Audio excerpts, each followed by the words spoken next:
हो गई तुलसीदास जी को। काशी में गंगा पार करके शौच जाते थे तो जो शौच का बचा हुआ पानी होता था ऐसे फेंक देते थे। और उस पेड़ पर एक प्रेत रहता था। प्रेत अपवित्र पानी पीता है तो कई दिन पीने के बाद वो तृप्त हुआ और प्रकट हो गया। तुलसीदास जी से कहा कि अब आप जो चाहो हमसे मांग लो। उनका आप कौन हो? उन्होंने कहा मैं प्रेत हूँ। तो बोले मैंने तो आपकी आराधना की नहीं। तो उन्होंने कहा आराधना नहीं हुई पर अनजाने में आराधना हो गई। आपने जो अपवित्र पानी फेंका उससे मेरी तृप्ति हो गई। अब आप बताओ क्या? तो उनका सिया राम के दर्शन करा दो। क्या इतनी सामर्थ्य?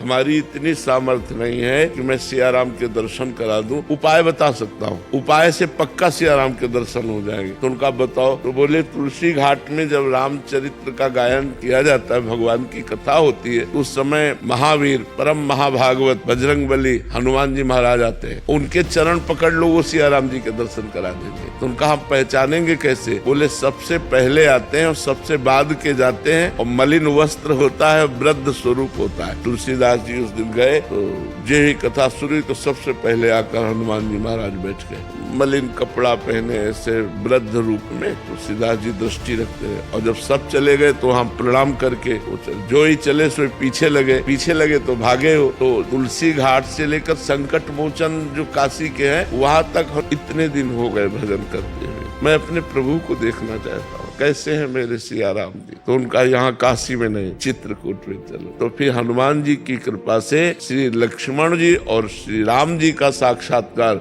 चित्रकूट में श्री तुलसीदास जी को हुआ। तो हम ईमानदारी से संपूर्ण भावना से भगवत भावना से यदि सेवा करें तो कहीं भी सेवा करें वो भगवान को ही पहुंचती है, क्योंकि मूल में सबके भगवान विराजमान है।